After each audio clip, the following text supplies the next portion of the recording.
آزمائش میں اللہ اذیت دینے کے لیے نہیں بلکہ کچھ سکھانے کے لیے ڈالتا ہے۔ جتنی جلدی سیکھ جاؤ گے اتنی جلدی وہ دور ہو جائے گی۔ اگر اللہ نے وہ لے لیا جسے کھونے کا تم تصور نہیں کر سکتے تھے تو یقیناً وہ کچھ ایسا بھی دے گا جسے پانے کا تم نے سوچا بھی نہ ہوگا۔ اللہ جب کسی کی مدد کرنا چاہے تو لامعلوم سے ایسے سبب بنا دیتا ہے کہ نہ ہونا بھی ہونا ہو جاتا ہے۔ مانگتے وقت الفاظ سے زیادہ کیفیت پر توجہ دو، کیونکہ تم جس رب کو پکار رہے ہو وہ تو بے زبانوں کو بھی سنتا ہے۔ جب کوئی آزمائش شروع ہوتی ہے تو اس وقت تک ختم نہیں ہوتی جب تک اس سبق کو سیکھا نہ جائے جو اس میں چھپا ہوتا ہے۔ اللہ رب العزت تم سے جتنی محبت کرتا ہے وہ تمہیں اتنا ہی آزماتا ہے۔ وہ تمہاری من پسند چیز کو تم سے دور کر کے تمہیں خود تک لاتا ہے۔ وہ تمہارے حالات سے ناواقف نہیں ہے۔ وہ جانتا ہے کون سا دکھ تم نے آنسوؤں میں بہا دیا اور کون سے دکھ کو خود میں ضبط کر لیا۔ اس نے دیکھا ہے تمہارے دل کا ہزاروں ٹکڑوں میں ٹوٹ کر بکھر جانا، وہ بھولا نہیں ہے تمہارے اذیت ناک طویل سجدوں کی کیفیت کو۔ وہ تمہاری تمام بے سکون راتوں کا گواہ ہے اور اس نے تمہاری ان بے شمار دعاؤں کا بھی حساب رکھا ہے جو تم نے اس کے سوا کسی سے نہیں کہی۔ وہ تمہیں برے وقت سے اس لیے گزارتا ہے تاکہ تم اپنے اچھے وقت میں اسے یاد رکھو۔ اللہ رب العزت تمہارے ساتھ ہے اور وہ ہمیشہ تمہارے ساتھ رہے گا۔ وسیلے وہاں سے نہیں بن سکے جہاں سے تم نے سوچ رکھا تھا، تو یقین رکھو اب وسیلے وہاں سے بنیں گے جہاں سے کوئی بھی تصور نہیں کر سکتا۔ اگر تم یہ جاننا چاہتے ہو کہ کیا تم بھی وہ خوش نصیب ہو جس کی آزمائش اللہ عنقریب ختم کر کے غیب سے حیران کن مدد فرمانے والا ہے اور تمہاری زندگی کی تمام تر رکاوٹیں ہٹا کر ان گنت خوشیاں تمہارا مقدر کرنے والا ہے، تو سنو، اس مہربان رب نے زمین و آسمان کو ایک حق کے ساتھ پیدا کیا اور وہ اپنی مخلوق کے حالات و ضروریات سے ہر لمحہ باخبر ہے۔ اللہ تعالیٰ خود قرآن پاک میں فرما رہا ہے، اور حقیقت تو یہ ہے کہ ہم نے انسان کو پیدا کیا ہے اور اس کے دل کے جو خیالات بھی گزرتے ہیں ہم ان سے خوب واقف ہیں۔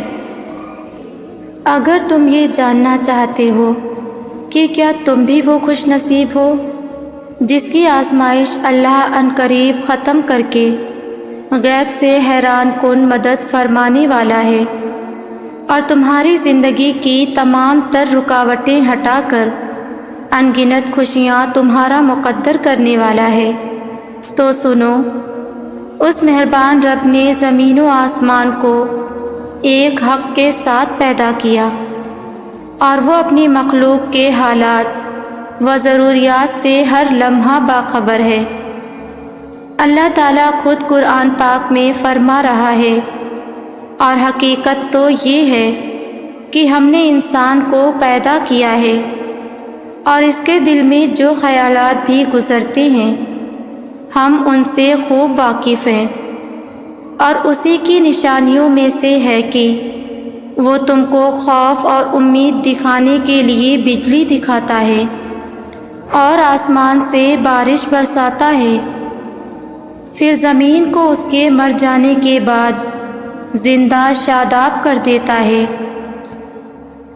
عقل والوں کے لیے ان باتوں میں بہت سی نشانیاں ہیں، اور اگر آج تمہاری زندگی میں کوئی تکلیف ہے، یہ جو برائیاں تمہارے ساتھ ہو رہی ہیں اور کسی طور پر تمہاری آزمائش ختم نہیں ہو رہی ہے، تو یہ دو باتیں ضرور جان لو، ایک طرف تمہاری مجبوریاں اور زمانے کی سختیاں، اور دوسری طرف منزل کا واضح شعور کا نہ ہونا اکثر تمہاری راہوں میں کئی طرح کی مشکلات کھڑی کر دیتا ہے۔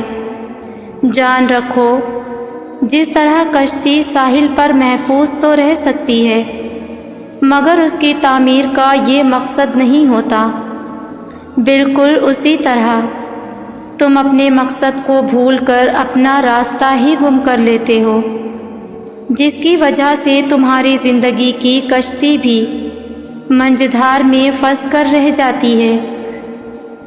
اللہ تعالیٰ خود قرآن میں اس کا جواب دے رہا ہے، کیا تم نے نہیں دیکھا کہ کشتیاں سمندر میں اللہ کی مہربانی سے ہی چلتی ہیں تاکہ وہ تمہیں اپنی کچھ نشانیاں دکھائے؟ یقیناً اس میں ہر شخص کے لیے بہت سی نشانیاں ہیں جو صبر کا پکا اور اعلیٰ درجے کا شکر گزار ہو۔ اور آج تمہارے کام لاکھوں تدبیروں کے بعد بھی ناممکن ہو رہے ہیں، تو یاد کرو جب عزیز مصر کی بیوی زلیخا یوسف علیہ السلام کو قید خانے بھجوا کر اپنے نزدیک توان سے انتقام لے رہی تھی، مگر فی الواقعہ خود اسی نے یوسف علیہ السلام کے لیے تخت سلطنت پر پہنچنے کا راستہ صاف کیا، اور اپنی اس تدبیر سے خود اپنی ذات کے لیے شرمندگی کے سوا کچھ نہ کمایا۔ یاد رکھو، اللہ جسے گرانا چاہتا ہے اسے کوئی تدبیریں سنبھال نہیں سکتی، اور دنیا جسے گرانا چاہے اللہ اسے اٹھانے کی صورتیں نکال کر بلند مقام پر فائز کر دیتا ہے۔ جان رکھو، نہ تو تم خدائی مشیتوں سے لڑنے میں کامیاب ہو سکتے ہو، اور نہ ہی کسی کی زور آزمائی تمہیں ناکام بنا سکتی ہے۔ اللہ تعالیٰ خود قرآن پاک میں فرماتا ہے، اس کی خدائی میں کوئی اپنے زور پر غلبہ حاصل نہیں کر سکتا، جسے وہ اٹھاتا ہے وہی اٹھتا ہے، اور جسے وہ گراتا ہے وہی گرتا ہے۔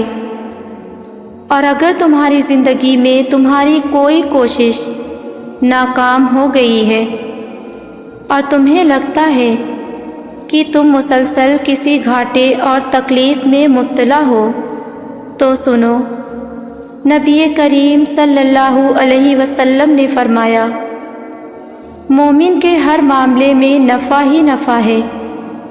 پوچھا گیا وہ کیسے؟ تو نبی کریم صلی اللہ علیہ وسلم فرمانے لگے، اگر اللہ مومن کو نعمت دے تو شکر ادا کرے، رب سے اجر پا لیتا ہے، اور اگر اللہ مومن پر آزمائش ڈالے تو وہ صبر کر کے اللہ سے اجر پا لیتا ہے۔ مومن کا تو ہر معاملہ ہی خیر کا ہے، تمہیں جو بھی خیر پہنچتی ہے وہ تمہارے رب کے فضل سے پہنچتی ہے، اور اگر کوئی آزمائش آ جاتی ہے تو وہ اللہ کے حکمت کے تقاضوں کے تحت آتی ہے۔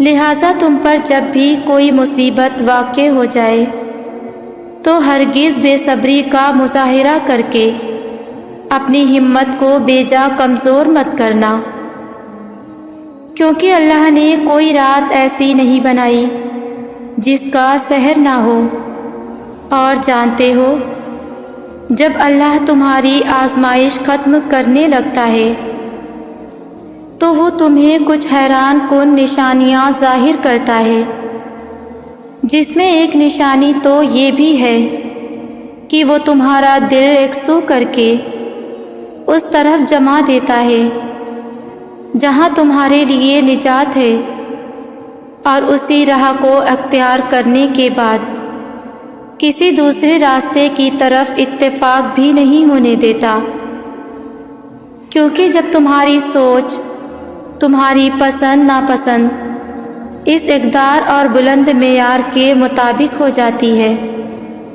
جو اللہ نے تمہاری فطرت کے مطابق بنائی ہے، تو تمہاری مضطرب زندگی میں سکون بھر جاتا ہے۔ اللہ تعالیٰ خود قرآن پاک میں فرماتا ہے، پس اے نبی صلی اللہ علیہ وسلم اور نبی کی پیروی کرنے والوں، یکسو ہو کر اپنا رخ اس دین کی سمت جما دو اور قائم ہو جاؤ اس فطرت پر جس پر اللہ نے انسانوں کو پیدا کیا ہے، اور اللہ کی بنائی ہوئی ساخت بدلی نہیں جا سکتی، مگر اکثر لوگ نہیں جانتے۔ اور اگر آج تمہارا دل فکروں میں ڈوبا ہے اور تم اللہ کی مصلحتوں کو سمجھ نہیں پا رہے اور تم ان نشانیوں کی تلاش میں ہو، تو جان سکو کہ تمہاری آزمائش ختم ہونے والی ہے۔ تو جان رکھو کہ وہ خالق محض خالق ہی نہیں، بلکہ وہ اپنی مخلوق پر رحیم اور شفیق ہے، اور تمہاری ضروریات اور تمہاری مصلحتوں کے لیے خود تم سے بڑھ کر فکر کرنے والا ہے۔ اور تمہیں کیا لگتا ہے، کیا یہ نشانیاں نہیں کہ تھکان کے بعد آرام کی خواہش اور پھر تم پر نیند کا غلبہ آ جانا اس بات کی گواہی نہیں کہ جس مہربان رب نے یہ مجبور کن دائیاں تمہارے اندر رکھا ہے، وہ تمہارے حق میں بھی خود تم سے بڑھ کر خیر خواہی کرنے والا ہے۔ وہ جب چاہے زمین و آسمان کی بے حد و حساب قوتوں کو تمہارے لیے سازگار بنا کر تمہاری ہر مانگ پوری کر سکتا ہے، کیونکہ جب اللہ کسی بندے کی آزمائش ختم کرنے لگتا ہے تو اس کے ماحول، اسباب اور اثر میں حیران کن راستے پیدا کرنا شروع کر دیتا ہے۔ یہ دنیا ایک امتحان گاہ ہے، یہاں ہم اپنی مرضی سے زندگی نہیں گزار سکتے۔ حالات کبھی ہماری طبیعت کے مطابق ہوں گے تو کبھی ہماری طبیعت کے خلاف، تو ہر حال میں شکر کرنا چاہیے ہمیں، کیونکہ جس نے ہمیں پیدا کیا ہے وہ خوب جانتا ہے کہ ہمارے لیے کیا بہتر ہے اور کیا نہیں۔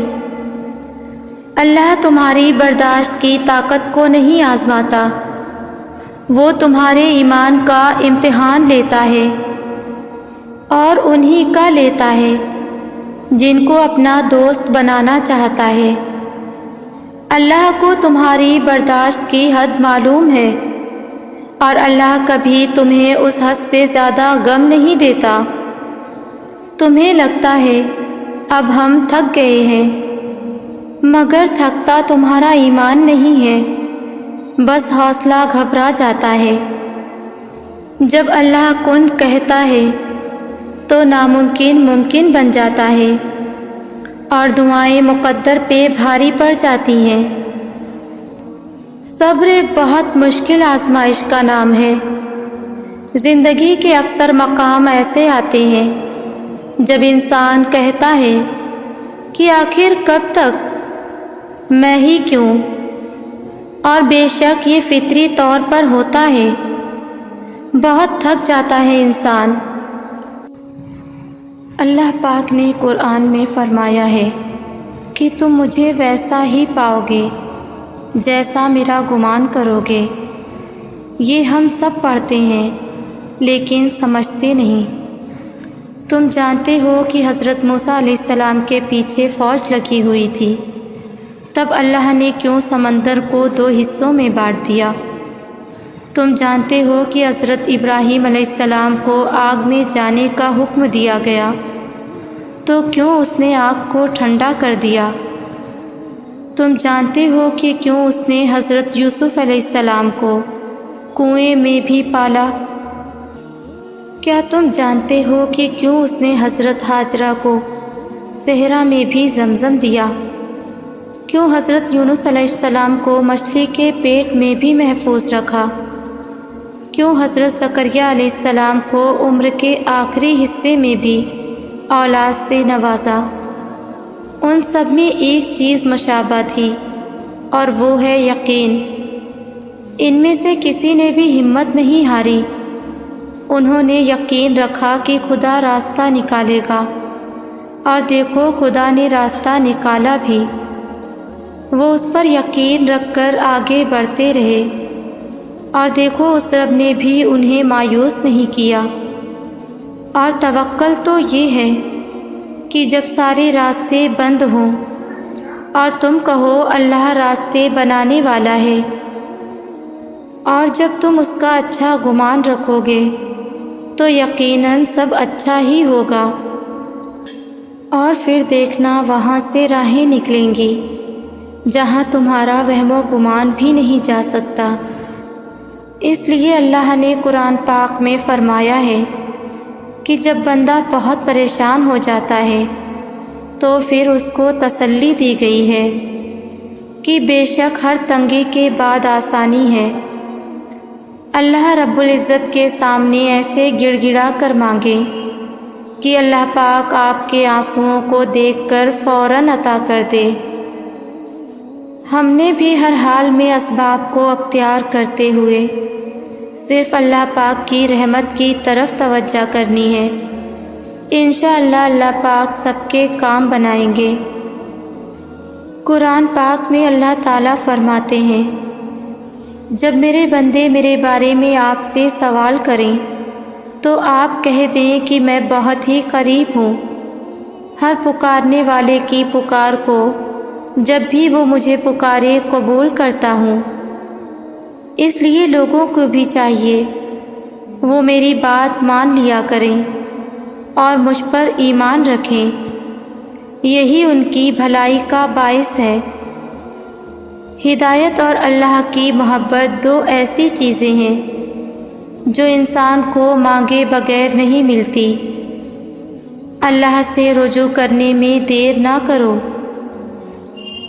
ابھی بھی وقت ہے، لوٹ جاؤ۔ وہ آج بھی تمہاری توبہ کے، تمہارے لوٹنے کے انتظار میں ہے۔ تم اس سے مانگو تو صحیح، وہ کیوں تمہیں ہدایت نہیں دے گا؟ وہ کیوں تمہیں اپنی محبت سے نہیں نوازے گا؟ بس پہلا قدم تمہیں اٹھانا ہے اور بہت ساری دعائیں کرنی ہیں، پھر دیکھنا وہ کیسے کیسے تمہارے لیے راستے بناتا ہے اور کیسے تمہارے لیے غیب سے مدد بھیجتا ہے۔ ہم نے بس کوشش کرنی ہے اللہ کی ہر بات ماننے کی، کوشش کرنی ہے صبر کرنے کی، کوشش کرنی ہے گناہ سے بچنے کی، کوشش کرنی ہے غصہ ضبط کرنے کی، کوشش کرنی ہے زبان، کان اور آنکھوں کی حفاظت کی، کوشش کرنی ہے دل کی سلامتی کی، کوشش کرنی ہے مثبت رہنے کی۔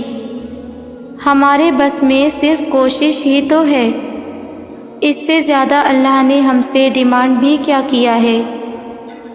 ضروری نہیں ہم اپنی ہر کوشش میں کامیاب ہو جائیں۔ اللہ نے ہم سے پرفیکشن مانگی بھی نہیں ہے۔ اللہ ہماری کوششیں دیکھ رہے ہیں کہ ہم کوشش بھی کرتے ہیں یا جیسے ہیں ویسے ہی رہتے ہیں۔ مسلسل کوشش کرتے رہنا، گر کر پھر اٹھتے رہنا، ہار کر پھر سے ہمت کرتے رہنا، کوششوں کے 100% نتائج نہ آنے کے باوجود بھی اللہ کی اطاعت کی سعی میں لگے رہنا، یہ یقین رکھتے ہوئے کہ اللہ میری کوششیں دیکھ رہے ہیں، اللہ میرا تھکنا دیکھ رہے ہیں۔ دلوں کے حال اللہ بہتر جانتا ہے، اور تقدیروں کے کھیل بھی اسی کے ہاتھ میں ہیں۔ تو پھر کیوں مطمئن نہیں؟ کیوں سوچوں میں گھرے ہوئے ہو؟ کیوں اس کی بادشاہت پر یقین نہیں؟ کیوں اس کے فیصلوں پر راضی نہیں؟ جب اللہ جانتا ہے کہ اس وقت کیا بہتر ہے، پھر دل میں وسوسوں کا سوال ہی پیدا نہیں ہونا چاہیے۔ اگر ابھی بھی سوچوں میں ڈوبے ہوئے ہو، دل بے چین ہے، تو سمجھ جاؤ تم دل سے راضی نہیں اس کے فیصلوں پر۔ صرف زبان سے کہہ دینا توکل نہیں ہوتا، بلکہ زبان کے اقرار سے پہلے دل سے راضی ہونا، اسے توکل کہتے ہیں۔ زندگی کے بہت سارے اسباق میں سے ایک سبق یہ بھی سیکھا ہے میں نے کہ جب ہم اللہ پر چھوڑ دیتے ہیں معاملہ، تو وہ رب ایسی جگہوں سے نوازتا ہے کہ انسان حیرت زدہ ہو کر سوچتا ہے کہ یا اللہ میرے صبر کا اتنا اچھا صلہ۔ ہم لوگ یہ سوچنے لگ جاتے ہیں کہ جس نے برا کیا اس کے ساتھ کچھ ہوا ہی نہیں، یہ نہیں دیکھتے کہ اللہ ہمیں دنیا میں کیا کیا دے رہا ہے۔ اور جہاں تک بات ہے اگلے کے مکافات عمل کی، تو وہ اللہ بہتر جانتا ہے کہ کب کس کو کیسے اور کیا سبق دینا ہے۔ صرف ایک بار دل بڑا کر کے اپنا معاملہ اللہ پر چھوڑ کر دیکھیں، وہ تمہاری چھوٹی چھوٹی کوششوں سے بھی واقف ہے جو تم اس کی رضا میں راضی ہونے کے لیے کرتے ہو۔ وہ تمہارا صبر کرتے کرتے تھک کر گرنا اور پھر دوبارہ اٹھنا اور صبر کرنا بھی دیکھتا ہے۔ وہ تمہاری بے رابطہ دعاؤں کو بھی جانتا ہے جو تم ہر وقت دل میں مانگتے رہتے ہو۔ اس کی بارگاہ میں تمہارا کوئی بھی تھوڑا سا بھی عمل ضائع نہیں ہوتا۔ وہ دیکھ رہا ہے، وہ جانتا ہے تمہارا حوصلہ اور ہمت، وہ خوش ہے تم سے، اور اس کے پاس تمہارا اجر بھی تیار ہے۔ بس جلد تم اپنا اجر حاصل کر لو گے، اور پھر تم دیکھو گے کہ وہ رب واقعی کچھ نہیں بھولتا۔ وہ ہر کوشش، ہر عمل کا اجر دے کر ہی رہتا ہے۔ کبھی کبھی صبر کی رسی تھامے رکھنے سے ہاتھ چھلنی ہو جاتے ہیں۔ ایک وقت آتا ہے جب ہاتھوں سے خون بہنے لگتا ہے، تکلیف حد سے بڑھ جاتی ہے، انسان کا صبر کا پیمانہ لبریز ہونے لگتا ہے، انسان تھک جاتا ہے صبر کرتے کرتے۔ ہوتا ہے ایسے جب ارد گرد گہرا اندھیرا دکھائی دیتا ہے، کچھ سمجھ نہیں آتا کہ اب کہاں جائیں۔ بس جب تکلیف اس مقام پر پہنچ جائے تو اتنا سمجھا لینا خود کو کہ اب مدد بہت قریب ہے، اب بہت جلد حالات بدلنے والے ہیں۔ حوصلہ رکھنا اور امید مت چھوڑنا۔ تمہارا یہ صبر کرنا رائے گا نہیں جائے گا، دعائیں قبول ہوں گی تمہاری بہت جلد۔ بس اس رب سے نا امید نہ ہونا۔ بہت مختلف طریقوں سے آزمایا جاتا ہے، ان چیزوں پر آزمایا جاتا ہے جس کا کبھی تصور بھی نہیں کیا ہوتا۔ بہت سی مشکلات آتی ہیں اور یوں محسوس ہوتا ہے جیسے یہ تکلیف ہماری برداشت کی آخری حد ہے۔ ہم خود کو کمزور محسوس کرتے ہیں، جیسے کوئی راستہ نہیں بچا۔ اب درد سے رہائی کا ہم خود کو ہارتا محسوس کرتے ہیں، اندر ہی اندر ٹوٹا محسوس کرتے ہیں، اور تب احساس ہوتا ہے کہ ہم صرف صبر کر سکتے ہیں، کچھ اور بھی ہمارے بس میں نہیں۔ لیکن صبر کرنا تو ہمارے بس میں ہے۔ ہم سمجھ جاتے ہیں کہ صرف صبر ہی ہے جو ہمیں بکھرنے سے بچا سکتا ہے۔ ہاں، صبر کرنا آسان نہیں ہوتا، لیکن جب ہمیں یقین ہوتا ہے کہ صبر کرنے سے ہی ہم مشکل سے نکل سکتے ہیں، تو صبر ہمارے لیے سکون بن جاتا ہے، ہماری طاقت بن جاتا ہے۔ کتنا خوبصورت احساس ہوتا ہے۔ بہت تکلیف میں بھی زبان پر ایک ہی بات ہوتی ہے کہ اللہ ہے نا، سب ٹھیک ہو جائے گا۔ اور پھر صرف سکون رہ جاتا ہے۔ آیات کبھی بھی اتفاق سے آپ کے سامنے نہیں آتی، یہ اللہ کے حکم سے بہت اوپر سے آتی ہیں اور ایک نعمت کی طرح عطا ہوتی ہیں۔ اکثر ہم جس مسئلے میں الجھے ہوتے ہیں تو فیس بک یا واٹس ایپ میں اس کے متعلق آیت آ جاتی ہے، اس وقت اس کو اپنے لیے ایک پرائیویٹ میسج سمجھا کریں اور کچھ دیر رک کر غور کیا کریں کہ مجھے اللہ تعالیٰ کیا کہنا چاہ رہے ہیں، کیونکہ آیات کا وقت، مقام، دل کی کیفیت، آپ کے اس وقت کے حالات، سب کا فیصلہ آسمانوں پر کیا جا چکا ہوتا ہے، اور یہی قرآن کا معجزہ ہے۔ کچھ منزلوں کے راستے اللہ نے ایسے بنائے ہوتے ہیں کہ تمہیں ان تک پہنچنے کے لیے اللہ کی راہ سے ہو کر گزرنا پڑتا ہے۔ تم یہ گمان بھی نہیں کر سکتے کہ اس راہ کے آخر پر جو منزل تمہاری منتظر ہے وہ تمہاری کتنی پسندیدہ ہے۔ وہ بڑی اعلیٰ حکمت عملی سے اپنے سب کام کرتا ہے۔ اللہ چھوٹے چھوٹے راستوں سے بڑی منزلوں تک لے جاتا ہے۔ وہ چھوٹے چھوٹے ذریعوں سے تمہیں معجزوں تک لے آتا ہے۔ بس صبر کرو اور انتظار کرو۔ ملنے کا وقت مختلف ہو سکتا ہے پر ملنے والی چیز نہیں۔ بڑا ہنرمند ہے میرا رب، نوازنے سے لے کر مطمئن کرنے تک ہر شے پر قادر ہے۔ تم گھبراتے کیوں ہو مقدر کے فیصلوں پر؟ کیا تم نہیں جانتے تمہارا رب غفور الرحیم ہے؟ وہ اگر رات کو دن اور دن کو رات کرنے پر قادر ہے تو کیا وہ تمہاری تڑپ دیکھ کر تقدیر کے فیصلے نہیں بدل سکتا؟ وہ کبھی تم سے غافل نہیں ہوتا اور نہ تمہاری چاہت سے انکار کرتا ہے۔ وہ تو بس تمہیں آزماتا ہے کہ میرا یہ بندہ میری محبت میں صبر کی کس حد تک جاتا ہے، اور پھر جب وہ راضی ہو جاتا ہے تو کن فرما دیتا ہے اور مقدر سبھی بدل جاتے ہیں۔ کیا آپ جانتے ہیں کہ سکون کا مرکز کیا ہے؟ ہر انسان یہ چاہتا ہے کہ مجھے وہ مرکز مل جائے جس کی وجہ سے مجھے سکون ملتا رہے، لیکن ہم میں سے ہر کوئی سکون کہاں تلاش کرتا ہے؟ کوئی مال میں تلاش کرتا ہے تو کوئی دوستوں میں تلاش کرتا ہے، کوئی تفریح میں تلاش کرتا ہے تو کوئی پڑھنے میں تلاش کرتا ہے۔ سکون کے لیے تلاش کے راستے جدا جدا ہیں، پھر ایک خاص حد تک اسے سکون ملتا ہے، پھر انسان سکون سے محروم ہو جاتا ہے۔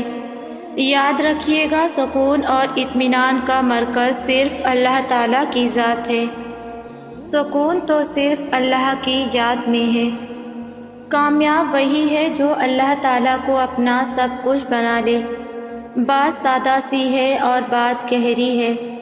پہلی بات بھی یہی ہے، آخری بات بھی یہی ہے، اور یہی عقیدہ ہے۔ اس دنیا میں کامیاب وہ ہے جو اللہ تعالیٰ کو اپنا سب کچھ بنا لے۔ ہم نے یہ مضمون اسی لیے پڑھنا ہے کہ ہم اللہ تعالیٰ کو اپنا سب کچھ بنا لیں۔ دنیا میں انسان کتنے رشتے بناتا ہے، کتنے تعلقات جوڑتا ہے اور کتنی چیزیں حاصل کرتا ہے۔ ہر اس چیز کو اپنا بنانا چاہتا ہے جس کو وہ پسند کرتا ہے، لیکن ناکام رہتا ہے، کیونکہ کسی کو اپنا بنانے کے بعد اسے وہ سکون اور اطمینان نہیں ملتا۔ کامیاب وہ ہے جو اللہ تعالیٰ کو اپنا سب کچھ بنا لے، خوشی بھی اور غم بھی اس سے بانٹے، کیونکہ دینے والا بھی وہی ہے اور لینے والا بھی وہی ہے۔ اللہ تمہیں فوراً بھی دے سکتا تھا، لیکن اگر اس نے تمہیں اتنے راستوں سے گزارا تو اس کے پیچھے کی حکمت کیا تھی؟ وہ حکمت جاننے کی کوشش کریں، وہ سیکھیے جو اللہ آپ کو سکھا رہا ہے۔ اتنے لوگوں میں مالک نے آپ کو چنا ہے، آپ کو اس لمبے سفر میں اس نے بہت کچھ دکھایا، آپ کو ہدایت کی طرف لایا، تو کیا آپ نے ہدایت پکڑی؟ جس اللہ سے آپ اتنا کچھ مانگ رہے ہیں، کیا آپ نے اس کی رضا کے لیے کچھ کیا؟ بس یہی ہے جو اب آپ نے کرنا ہے۔ تم صبر کی انتہا پر ہونا، تو سنو اس کی مدد بس پہنچنے والی ہے۔ تمہارے یہ بہائے ہوئے آنسو اس نے قبول کر لیے ہیں، تمہارا سجدوں میں اس کو پکارنا اسے پسند آ گیا ہے، وہ بس اب راضی ہو گیا ہے تم سے۔ تمہارا نصیب اب بہت جلد بدلنے کو ہے، تمہاری بے رنگ زندگی میں اب وہ رنگ بھرنے والا ہے۔ اللہ قرآن میں فرماتا ہے، مجھے پکارو میں تمہاری دعائیں قبول کروں گا۔ اس آیت میں اللہ نے صاف الفاظوں میں کہہ دیا کہ مجھے پکارو، مجھ سے مانگو، میں سنوں گا، میں تمہاری دعا قبول کروں گا۔ دیکھو، اگر تقدیر کا لکھا ہی سب کچھ ہوتا تو اللہ دعا مانگنے کا اختیار ہی کیوں دیتا؟ اس آیت سے ہمیں یہ بات سمجھ آتی ہے، انسان تو بلا شبہ اللہ کے فیصلوں کو بدلنے کی طاقت نہیں رکھتے، مگر اللہ تعالیٰ ضرور یہ طاقت رکھتا ہے کہ وہ بندے کی دعائیں اور التجائیں دیکھ کر اپنا فیصلہ بدل دے۔ اگر اللہ نے تمہیں دنیا کے ہاتھوں توڑ دیا ہے تو اصل میں وہ تمہیں اپنے قریب لانا چاہتا ہے اور تمہیں یہ احساس دلانا چاہتا ہے کہ تمہارا میرے سوا کوئی مددگار نہیں، یہ سب وقتی رشتے ہیں، آخر میں سب تمہیں چھوڑ جائیں گے۔ اللہ تو انسان کے ساتھ ہمیشہ رہتا ہے اور ہمیشہ رہے گا، تو اصل میں تمہارا ٹوٹنا اللہ سے ملنے کا ایک بہانہ تھا۔ جو غم تمہیں اللہ سے ملوا دے وہ غم نہیں بلکہ نعمت ہے۔ آزمائش کی حالت میں اللہ پہ کیسے یقین رکھیں اور کیسے صبر کریں، جبکہ آپ کے دل کا ہر حصہ آپ سے یہ کہہ رہا ہو کہ اب کچھ نہیں ہو سکتا، تو آپ کو ویسے ہی صبر کرنا ہے اور اللہ پر یقین رکھنا ہے جیسے روزے کی حالت میں آپ صبر کرتے ہیں اور یہ یقین رکھتے ہیں کہ آخر کار مغرب کی اذان ہو ہی جائے گی اور آپ کی پیاس آپ کا رب بجھا دے گا۔ آپ بس اللہ پر توکل کیجیے۔ ہر آزمائش کے ساتھ اللہ آپ کے کردار کو نکھارتا ہے، ہر دکھ اور ہر مشکل کے ساتھ اللہ آپ کو پہلے سے زیادہ مضبوط اور طاقتور بناتا ہے۔ آپ جن مشکلات سے ابھی گزر رہے ہیں وہ آپ کی ذات کو بہتر بنانے کے لیے ہیں۔ ہم زندگی میں جن حالات سے گزرتے ہیں وہ حالات کسی نہ کسی مقصد کے تحت اللہ ہماری زندگی میں بھیجتا ہے، اس لیے اللہ پر اور اس کے بنائے ہوئے پروسیس پر بھروسہ رکھیں، وہ اس سفر میں آپ کے ساتھ ہے۔ جن دعاؤں نے آپ کے لیے بہتریاں لانی ہوتی ہیں ان کی قبولیت کا وقت بھی اتنا ہی طویل ہوتا ہے، کیونکہ وہ دعائیں ہی اصل میں ہمارا انعام ہوتی ہیں، اور ہر انعام سے پہلے امتحان ہوتا ہے، تو یہ تاخیر بھی دراصل اجر ملنے سے پہلے کا امتحان ہے۔ تبھی تو اللہ نے اب تک وہ چاہتیں بھولنے ہی نہیں دیں۔ جب دینے والا مایوس نہیں ہونے دے رہا تو ہم نے بھی مانگنا نہیں چھوڑنا۔ وہ فیض معجزوں کا ہوتا ہے جب اللہ انتظار بڑھا کر بھی ہمارا یقین کم نہیں ہونے دیتا۔ جن دعاؤں کو اللہ ہمارے دل میں زندہ رکھتا ہے نا، وہ دعائیں ہمارے لیے ہی ہوتی ہیں، اس لیے انہیں مانگ کر دل کو اطمینان رہتا ہے۔ تو بس ہمیں توکل رکھنا ہے، اس بات کا توکل کہ جس نے جستجو کی لگن عطا کی ہے وہی قبول بھی کرے گا۔ ہمیں اپنی دعاؤں سے پیچھے نہیں ہٹنا، ہمیں اللہ کو مناتے رہنا ہے۔ دراصل مسئلہ یہ ہے کہ تم یہ نہیں سمجھ رہے کہ اس دنیا میں ہر کام، ہر چیز ایک مرحلے سے گزر کر ہی مکمل ہوتی ہے۔ جب انسان سب کچھ ہار کر اللہ کی طرف بڑھتا ہے نا، تو اللہ اس سے دگنی تیزی سے اس کی جانب بڑھتا ہے۔ پھر رفتہ رفتہ دل کی کیفیات بدلنے لگتی ہے، درد سکون میں بدلنے لگتا ہے، نامعلوم سی سکون کی کیفیات روح میں اترنے لگتی ہے، مصلحتوں کی اور حکمتوں کی سمجھ آنے لگتی ہے، زندگی پھر سے محسوس ہونے لگتی ہے۔ پھر عرش سجایا جاتا ہے، صبر کے صلے کا تحفہ تیار کروایا جاتا ہے۔ پھر فرشتے بھی سوال کرتے ہیں کہ یا اللہ، یہ تیاریاں کس کے لیے؟ کون سا مہمان آ رہا ہے؟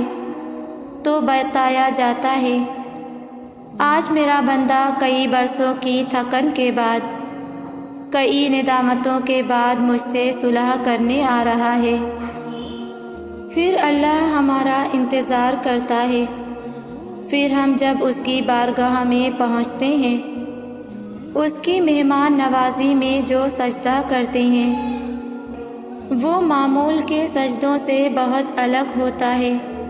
نم آنکھیں اور سسکتے ہوئے ہونٹ اس سکون کا منظر بیان کر رہے ہوتے ہیں جس کے بعد کبھی غم نہیں آتا، بس پھر اس نے تو تھامنا ہوتا ہی ہے۔ اللہ کو تمہارے لوٹ آنے کا انتظار جو رہتا ہے، پھر صلح بھی ہو جاتی ہے اور محبت سے بھی نواز دیا جاتا ہے، اور تم دیکھنا بہت جلد اللہ تمہاری دعاؤں کو کن سے نواز دے گا انشاءاللہ۔ ویورز، ویڈیو کو لائک شیئر کریں اور ویڈیو کیسی لگتی ہے مجھے کامنٹ میں ضرور بتایا کریں۔ جزاک اللہ۔